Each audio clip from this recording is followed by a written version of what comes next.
আসসালামু আলাইকুম, সবাইকে স্বাগতম। প্রিয় শিক্ষার্থী বন্ধুরা, আজকে আমি এই যে লজিক ফাংশন সরলীকরণ করার সময় যদি এই ধরনের কোনো প্রশ্ন থাকে, এখানে একটি ফাংশন দেয়া আছে, তাই না? দেখে অনেক বড় মনে হচ্ছে, কিন্তু অনেক সহজেই এটি সমাধান করার চেষ্টা করব।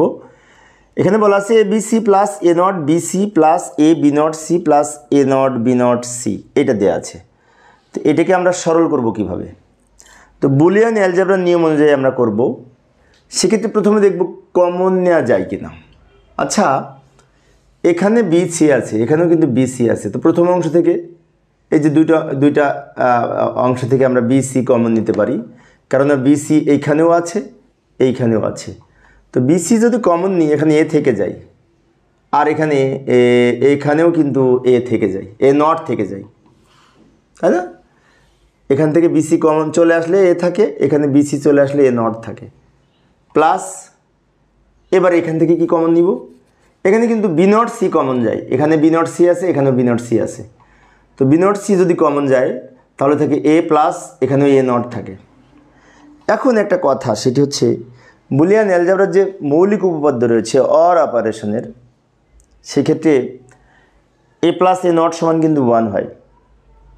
আমরা যখন মৌলিক উপপাদ্য করেছি তখন দেখেছি এ প্লাস এ নট সমান যদি 1 হয়, তাহলে এটার মান 1 লিখতে পারি, আবার এটার মানও কিন্তু 1 লিখতে পারি। তাহলে লিখি, মান বসাই, বিসি ইন্টু এটার মান 1, আর বিসিকে 1 দ্বারা গুণ করলে বিসি হয়, আবার বি নট সিকে 1 দ্বারা গুণ করলে বি নট সি হয়। আমি এক লাইন মানে স্কিপ করেছি, এখানে আর এক লাইন করা যেত। আবারও বলছি, লক্ষ্য করি, এটার মান তো 1, এটার মান যদি 1 হয়, 1কে এটা দিয়ে গুণ করলে এটাই হয়, আবার এটার মান যদি 1 হয়, 1কে এটা দিয়ে গুণ করলে এটাই হয়। এখন এখান থেকে আবার আমরা সি কমন নিতে পারি। সি যদি কমন নিই, তাহলে বি থাকে প্লাস বি নট থাকে। আবার বলছি, লক্ষ্য করি, এখান থেকে যদি সি কমন নিই, তাহলে বি থাকে আর বি নট থাকে।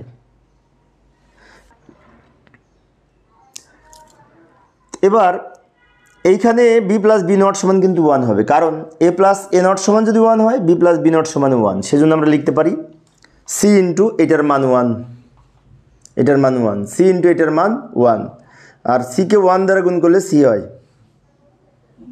এত বড় অঙ্কের একটা সি উত্তর, তাই না? দারুণ। তো প্রিয় শিক্ষার্থী বন্ধুরা, এই ছিল আমার আজকের আলোচনা। আমি অবশ্য অল্প অল্প করে একটা করে অঙ্ক শিক্ষার্থীদের অনুরোধে আলোচনা করার চেষ্টা করি। তো আমার ক্লাসগুলি পাওয়ার জন্য তোমরা যদি বেল বাটনটি অন করে রাখো, এমনিতেই তোমরা নোটিফিকেশন পেয়ে যাবে। তো পরের ক্লাসে কী করবো একটু দেখে যাই। এসি প্লাস এবিসি অনেক সহজ একটি অঙ্ক, পরের ক্লাসে করার চেষ্টা করবো। তোমরা নিজেও চেষ্টা করে যদি পারো, উত্তর কত হবে কমেন্টসে জানাইও। তো সবাই ভালো থাকবে এবং সুস্থ থাকবে, এই কামনায় খোদা হাফেজ।